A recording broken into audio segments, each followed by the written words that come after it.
Pelajaran Sekolah Sabat Kamis 7 Agustus 2025. Pelajaran yang ke-6 di triwulan yang ketiga. Judul untuk hari ini adalah Nyanyian Musa dan Miriam. Seluruh tentara Mesir digulingkan. Tidak ada yang selamat, termasuk Firaun. Lihat Mazmur 136 ayat 15. Itu adalah kekalahan yang menakjubkan bagi orang Mesir dan kemenangan yang sempurna bagi umat Allah. Tidak heran sepanjang sejarah mereka dan bahkan hingga hari ini orang-orang Yahudi menceritakan kisah ini. Bacalah Keluaran 15 ayat 1 sampai 21. Apakah isi dari nyanyian Musa? Saya baca dalam Keluaran 15 ayat 1 sampai 21.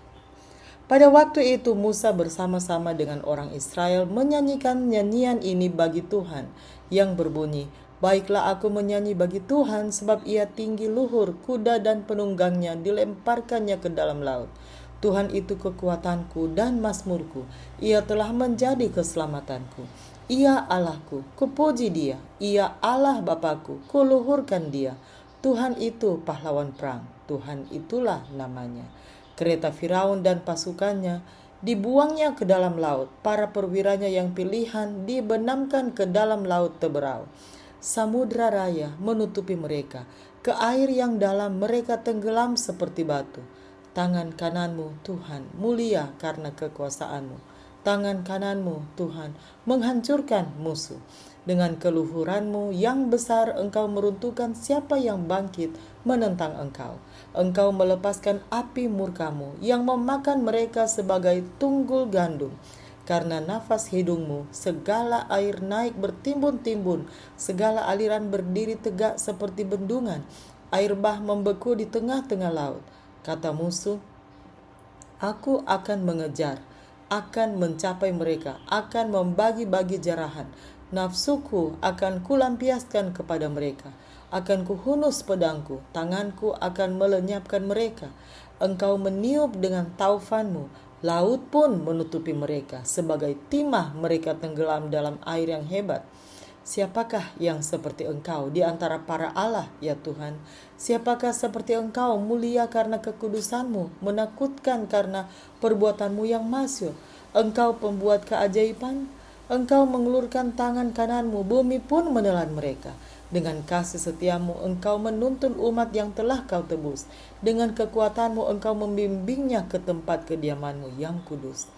Bangsa-bangsa mendengarnya, mereka pun menggigil, kegentaran menghinggapi penduduk tanah Filistin.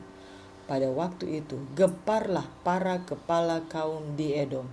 Kedahsyatan menghinggapi orang-orang berkuasa di Moab.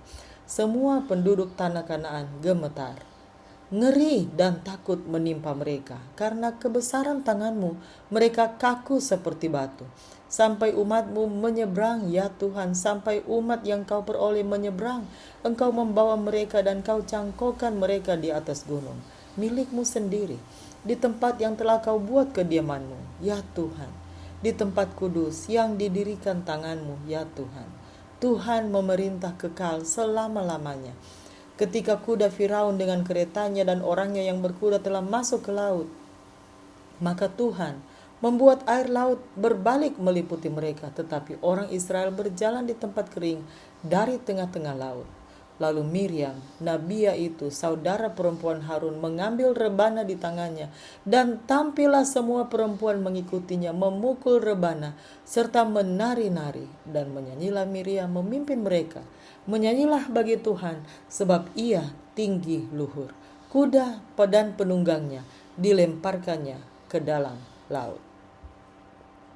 Lagu ini memuji Tuhan karena dia adalah seorang pejuang yang perkasa yang mengalahkan mereka yang menentang umatnya. Musa secara pribadi menguraikan tema ini dengan menekankan bahwa Tuhan, Allahnya, juga merupakan kekuatan, nyanyian, dan keselamatannya.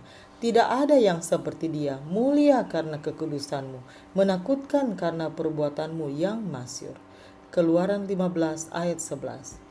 Nyanyian Musa adalah tentang Tuhan. tentang siapa Dia dan apa yang Dia lakukan.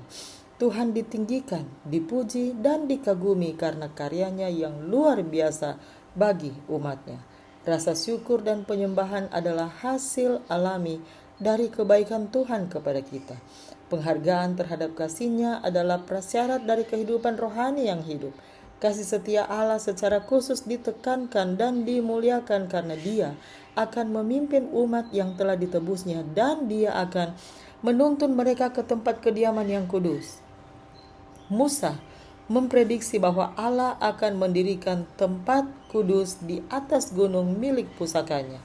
Keluaran 15 ayat 17. Semuanya menunjuk ke depan, ke Sion dan bait suci di Yerusalem.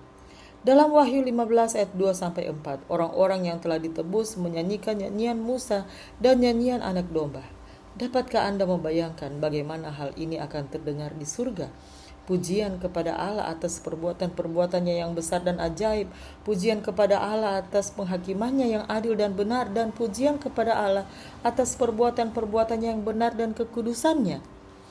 Perhatikan baris terakhir dari lagu tersebut. Karena semua bangsa akan datang dan sujud menyembah Engkau, sebab telah nyata kebenaran segala penghakiman-Mu. Artinya, ketika semua penghakiman Tuhan, terutama penghakimannya atas kejahatan dan penindasan yang selama ribuan tahun tidak dihukum, telah dinyatakan, bangsa-bangsa yang telah ditebus akan memuji Dia atas penghakiman tersebut. Immanuel Kant pernah berkata bahwa jika Tuhan itu adil, maka pasti ada kehidupan setelah kematian. Mengapa pernyataan tersebut begitu benar dan bagaimanakah kita dapat belajar untuk percaya bahwa suatu hari nanti keadilan yang selama ini tidak ada di dunia ini akan datang? Bagaimanakah Anda dapat memperoleh penghiburan dari harapan tersebut? Demikianlah bacaan pelajaran Sekolah Sabat Kamis 7 Agustus 2025. Sampai bertemu di bacaan pelajaran Sekolah Sabat selanjutnya. Tuhan memberkati.